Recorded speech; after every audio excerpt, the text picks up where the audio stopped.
राधे राधे गुरुजी, आप सबका हमारे चैनल इंस्पायर एवरीडे में स्वागत है।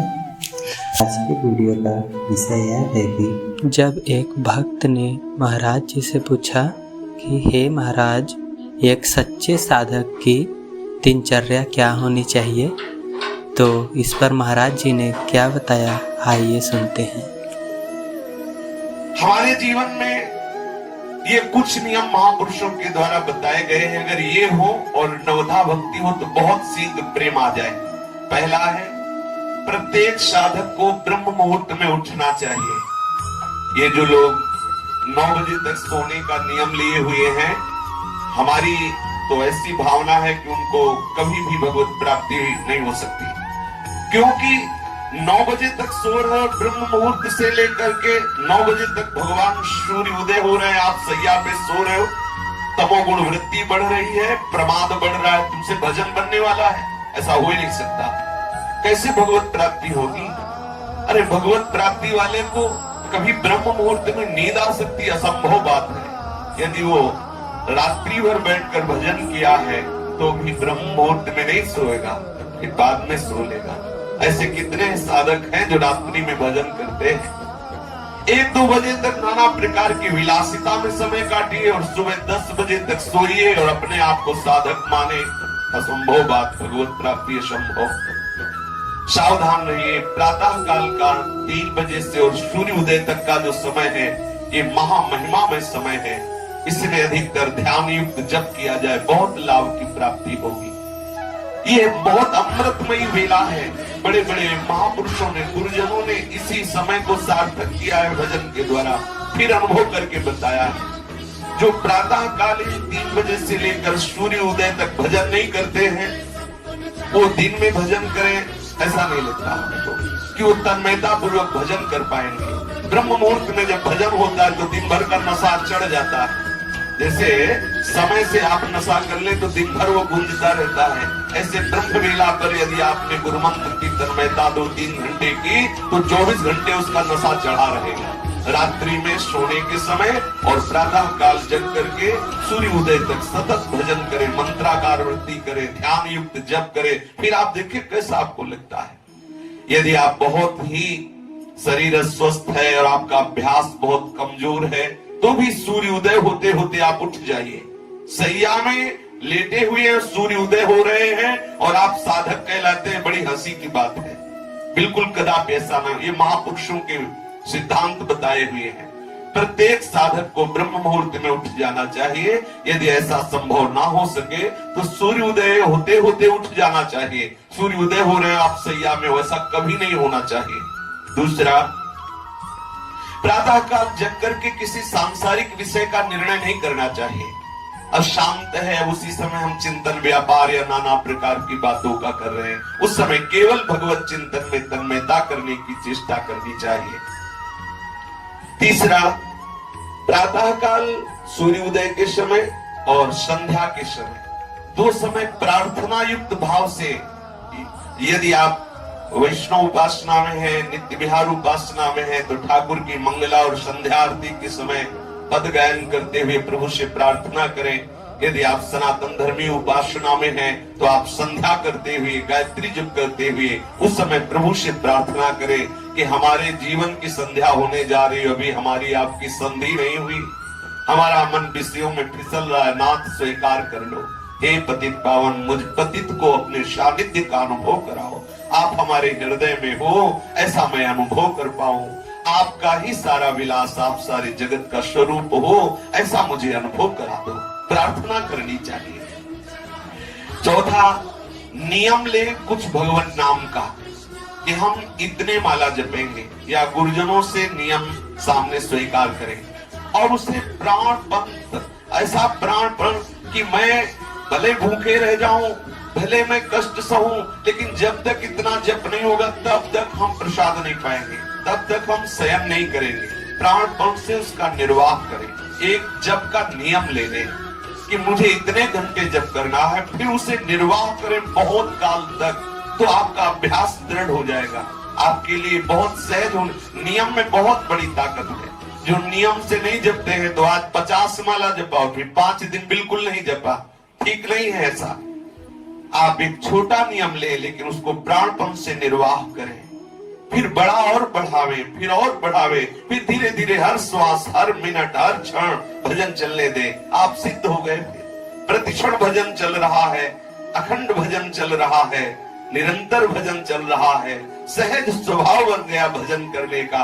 यही तो सिद्धावस्था है। पर ये आएगा तभी जब आप नियम से दृढ़ता पूर्वक भजन करेंगे। फिर कुछ शास्त्रों का नियम होना चाहिए, नित्य स्वाध्याय का। गीता जी हैं, भागवत जी हैं, रस भरी वाणियां हैं आचार्यों की, उनका नियम होना चाहिए। जान करके कभी भी किसी का किसी तरह से बुरा तुमसे ना होने पावे। यदि आप भगवत प्राप्ति करना चाहते हैं, शरीर से कोई बुरा आचरण न बनने पावे, वाणी से कोई बुरा शब्द न निकलने पावे, और मन से कोई बुरा संकल्प ना होने पावे। कठिन है मन को बचा पाना, किसी के लिए बुरा संकल्प ना हो। तो जिस समय मन किसी का अहित सोचने लगे, सावधान रहोगे तो बात बन जाएगी। उसी समय पुकारने लगो, राधा राधा राधा राधा, ये क्या सोच रहा है मन। उसी समय मन की वो बुरा सोचने की वृत्ति नष्ट होने लगेगी। मन से भी हम किसी का बुरा ना सोचे, तन से हम किसी का बुरा ना करें, वचन से भी हम किसी को बुरा ना बोले। अगर हम ऐसा आचरण करेंगे तो बहुत शीघ्र हम प्रभु के सुमिरन में मगन हो जाएंगे। फिर है, जहां तक हो सके झूठ बोलने से बचे उपासक। कुछ लेना देना नहीं, फिर भी झूठ बोल रहे हैं, क्यों? अरे सत्य मार्ग में चल रहे हैं तो थोड़ा संभल के बोलो। क्या जरूरी है झूठ बोलना? अगर हमारी बात सत्य बोलने से बन रही तो हम झूठ क्यों बोले? और किस लिए, क्यों भय? कौन सी बात का भय? हम झूठ क्यों बोले? झूठ से हमारा व्यवहार पुष्ट होगा। अगर हम सत्य बोल देते, व्यवहार नष्ट होता। अच्छा ही तो हुआ श्री जी के भजन में एकांत अवसर मिलेगा। साधक को चाहिए कि सत्य बोलने का स्वभाव रखे। फिर कह रहे हैं कि किसी को भी, जो पुरुष साधक हो वो स्त्री शरीर, किसी भी स्त्री को, जो स्त्री साधक हो पुरुष शरीर को, कभी भी सुंदरता के आरोप भाव से न देखे कि बड़ी सुंदर स्त्री है या बड़ा सुंदर पुरुष है। कहां जहां ऐसी भावना आई तो वहां काम भाव जागृत हो जाता है। स्त्री साधक को अधिक समय तक पुरुष संयोग में नहीं रहना चाहिए। पुरुष दर्शन से भी बचे। एक बार दृष्टि चली जाए, भगवत भाव से प्रणाम करके दृष्टि नीचे कर लो। ये माया का आकर्षण ऐसा है, कोई कितना भी बड़ा बुद्धिमान विद्वान हो, कितना भी बड़ा साधक हो, अगर ऐसी दृष्टि रखेगा तो उसे अंततोगत्वा विनाश ही होगा। जो इनकी संगति करे अंत होए वो नाश, ये आचार्यों के वचन है। जो पुरुष साधक है वो स्त्रियों की तरफ अचानक दृष्टि चली जाए तो प्रणाम करे, दोबारा सुंदरता का अवलोकन न करे। जो चाहे आपन कल्याणा, सुजस सुमति शुभगति शुभ नाना, सो पर नार लीलार गुसाई, तजो चौथ के चंद। इसे जीवन में उतारा जाए। ऐसा नहीं कि हम बोल दिए, आप सुन लिए, फिर आप किसी को सुना दिए। इसे जीवन में उतारा जाए तो खुद अनुभव में होगा, खुद आनंद की अनुभूति होगी। किसी की किसी भी तरह से निंदा नहीं करना, ये महापुरुषों के सिद्धांत बताए हुए। यदि सिद्धांत पे चलेंगे तो निश्चित नवधा भक्ति का हमारे हृदय में प्रादुर्भाव हो जाएगा। किसी की भी किसी भी तरह से हमें निंदा नहीं करनी। कभी कभी हम अपनी बड़ाई चाहने के लिए घुमा करके किसी की निंदा कर देते हैं, ये भी हमारे लिए परमार्थ में बहुत हानिकारक है। कभी किसी की हम प्रशंसा करते हैं तो उसकी प्रशंसा पुष्ट करने के लिए हम किसी दूसरे की अवहेलना की वार्ता करने लगते हैं कि देखो वही वो है। ऐसे हमें क्या मतलब? हमें तो सब जगह अपने आराध्य देव की भावना करनी है, ना किसी की स्तुति करनी है, ना किसी की निंदा करनी है। भोजन आप फलाहार कर रहे हो या आप अन्न पा रहे हो, आप उतना ही पाए जितना पाने के बाद आपको ऐसा न लगे कि हम थक गए हैं। ऐसा नहीं लगना चाहिए। ये महापुरुषों के सिद्धांत बनाए हुए हैं। यदि आपको भोजन पाने के बाद ऐसा लग रहा हाँ आप तो थक गए, तो समझो आपने साधना के खिलाफ भोजन किया है। उतना भोजन होना चाहिए, पाने के बाद ठीक है क्षुधा निवृत्ति हो गई, लेकिन ऐसा नहीं प्रतीत हो रहा। अभी अगर आपको और पवाया जाए तो आप पा सकते हैं, इतना पाना चाहिए। इतना कम भी नहीं होना चाहिए कि आपकी वृत्ति भोजन में लगी रहे, आपको साधन में व्यवधान उपस्थित हो। चाहे फलाहार हो या अन्न हो या जल हो, जब आप पा रहे हो उस समय किसी से वार्ता ना करें, उस समय केवल नाम जप करें, क्योंकि वो भोजन जो आप पा रहे हैं जिस संस्कार से युक्त होगा, अगले समय में वो संस्कार आपके ऊपर छा जाएगा। यदि आप गंदे दृश्य देखते हुए भोजन पाएंगे टीवी आदि में, और गंदी बातें करते हुए या नाना प्रकार का कुचिंतन करते हुए, तो वो भोजन जाकर आपके हृदय में वैसा ही प्रभाव डालेगा और आपका भजन बाधित हो जाएगा। भोजन के समय महापुरुषों ने कहा कि ये आपकी भजन की वृद्धि और हानि करने का ठीक समय है। यदि आप भोजन ठीक भजन करते हुए पा रहे तो आपका भजन बढ़ेगा। भोजन करते हुए कि चलो हमने 20 माला तो कर लिया, भोजन पाते हंसी मजाक शुरू, इधर उधर का चिंतन शुरू, तो आप समझ लीजिए आप आगे के समय के लिए भजन नाश की वृत्ति पैदा कर रहे हैं। पवित्र होकर गुरुदेव भगवान के अनुसार जो मंत्र उपासना मिली उसका चिंतन करते हुए एकाग्र होकर भोजन पाए, उतना ही पाए जितना आपको आवश्यक है, अधिक ना पावे।